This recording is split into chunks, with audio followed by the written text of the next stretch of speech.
What's up, guys? Today I need to water and feed my double cup peppers. They're looking a little thirsty. I had a YouTube short of peppers in double cups last year, but then this spring it's really taken off with a lot of questions about watering them, feeding them, that kind of thing. So I figured what better time to show you guys and answer some of those questions than right now. So let's get into it. At this point in peppers development, it's also really important to keep them fed. I'm actually watering with a nutrient solution every time I water, just to keep them going. One question I always get on the page is, do I top my plants or do I recommend topping pepper plants? And I do not. None of these plants in here have been topped, although most of them have plenty of good side shoots. You can see on this Fatali, tons of side shoots coming out. Same on this King Star Lemon Starburst. This is a fish pepper. Pretty much all of these have plenty of side shoots, lots of nice branching without being topped.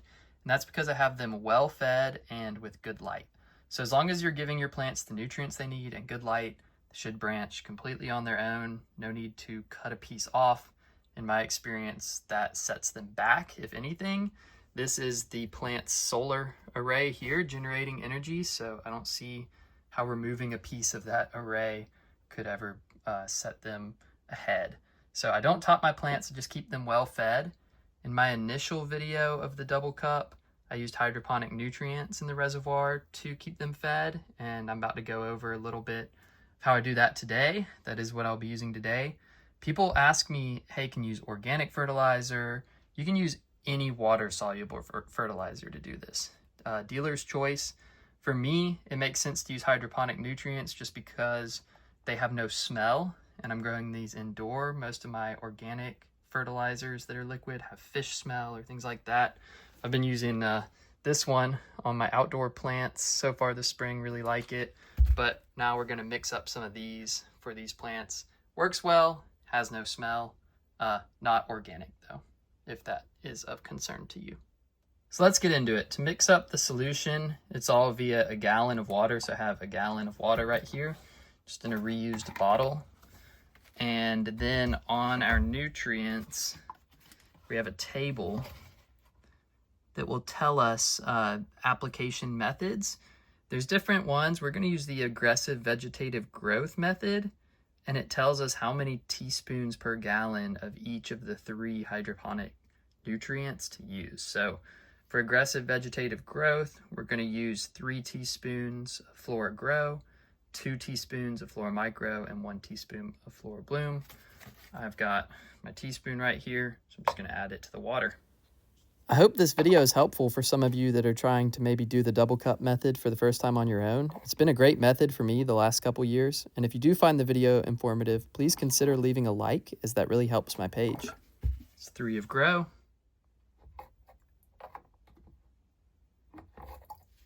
2 of Micro, 1 of Bloom, and then we just give it a good shake. So these double cups are sub-irrigated, meaning there's a reservoir in the bottom that we add water to, and that's because the bottom cup is completely intact, and the top cup we have cut these slits into where the roots can reach through.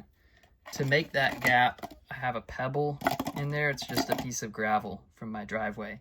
Another cool thing you can do with this method is use a clear cup for your top cup, and that way you can see the roots growing. This one's getting pretty good root development there, and then they're coming down in the bottom cup. I'd always use an opaque cup for your bottom cup, just so you don't get light in there. You might get algae growth down in your reservoir. Another funny thing that I got on the short I made of this was a bunch of comments telling me that I'm creating single-use plastic waste, things like that. This clear cup actually came from a deli near my house. I got a drink in it, and now I've used it for several years, so really diverting plastic from the landfill, if anything. Same with these red ones. I think these were left over from a party. I washed them out, and you can see I've used it for 2 years now. So not creating plastic waste, really just taking what would have been a single-use piece of plastic and using it multiple times, which I think is great. So time to add the solution we mixed up to some of these peppers though. I really only bottom water them once the roots have reached through like this, and they're able to get all the moisture they need through those. Before the roots reach through the slits we cut, you can always just pour it on the top like you would any other potted plant. You'd be surprised at how quick they get down there. This next thing is something that is easy to get wrong with this method. So we want an air gap between the top of the water, so the water level, and the bottom of this cup. That way the soil doesn't get soggy and the roots are all that's reaching down into the thing. So let's say this rock in here is 1 inch tall. We might only put 3/4 of an inch of the nutrient solution in the cup. So I'm gonna go ahead and pour some in here. So the top of that rock is sticking out, and that'll keep the soil relatively dry, and the roots will just be reaching into the nutrient solution.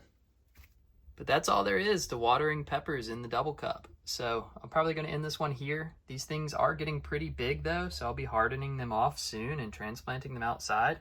And I'm thinking I'll do another video on these then. So be sure to subscribe if you want to check that out. And thanks for watching.